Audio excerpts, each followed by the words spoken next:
Safety, that thing was crazy fast. Ah, but it wasn't death bike fast. Meet Luke Workman. This is his bicycle. I can call it a bicycle because I welded it up from bicycle tubing in a garage with intent to make a bicycle. But no bicycle can do this.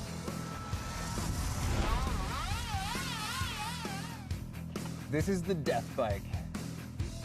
It might not be pretty, So this is one of the batteries. This is another one of the batteries.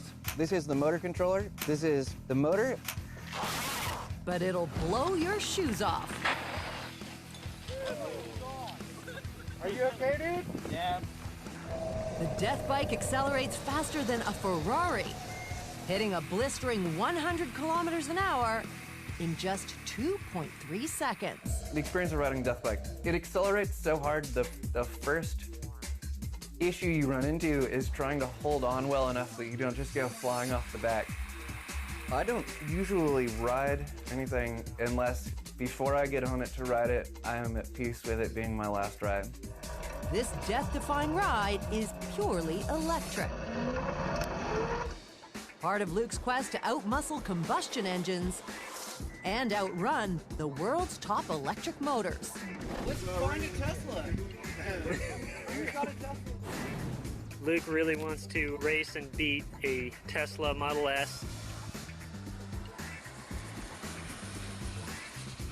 Holy he smoked him! When it comes to inventing, Luke has always gone big.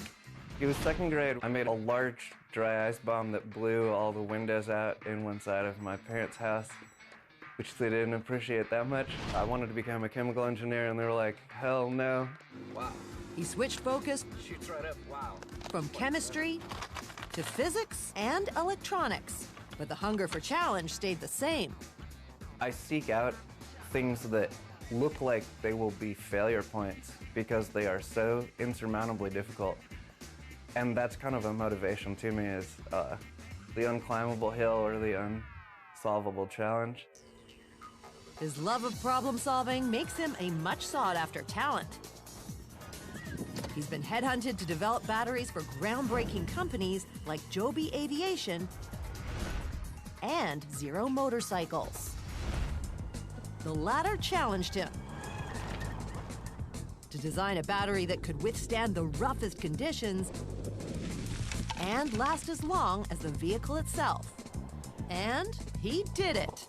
It's now the world's first mass-produced electric bike.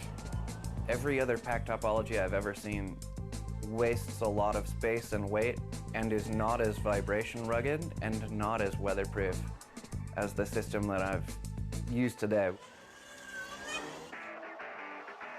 Apart from Zero, Luke works out of 3 other facilities. One of them is at Ferrosis Energy, where he's working with the team to develop more powerful and longer-lasting batteries for a variety of applications. Another pet project lives there too. A friend of mine bought the car, and then he was intimidated by fixing the battery in it, and so it sat in his shop for a while, and I asked him if I could have it, and I would make the battery work and all that, and he could race it if he wanted to. It took me like 2 hours to get it working. After Luke got his hands on it, the race car went from 45 to 105 horsepower without gaining any weight. It's like nothing else on 4 wheels or 2 wheels that I've ever driven, and it feels like it's gonna break your body all the time while you're driving it fast, and I love it. All of Luke's projects are powered by complex packs that start off like this: a simple test coin cell. The positive and negative electrodes are separated by a spacer and a few drops of electrolyte, a solution that conducts the ions that produce electricity. Now we're crimping.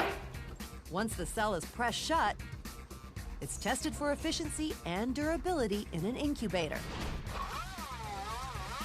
and eventually scaled up to power things like the death bike.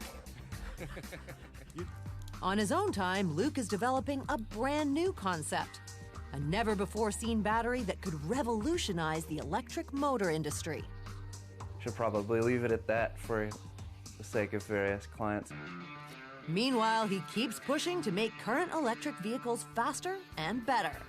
From motorcycles to race cars, and soon, a remote-controlled, electric firefighting tank that could put out wildfires in California without risking lives. If I tried to plan my life out in advance, it would never be so awesome because I would never have dreamt so big as to make plans that were so amazing.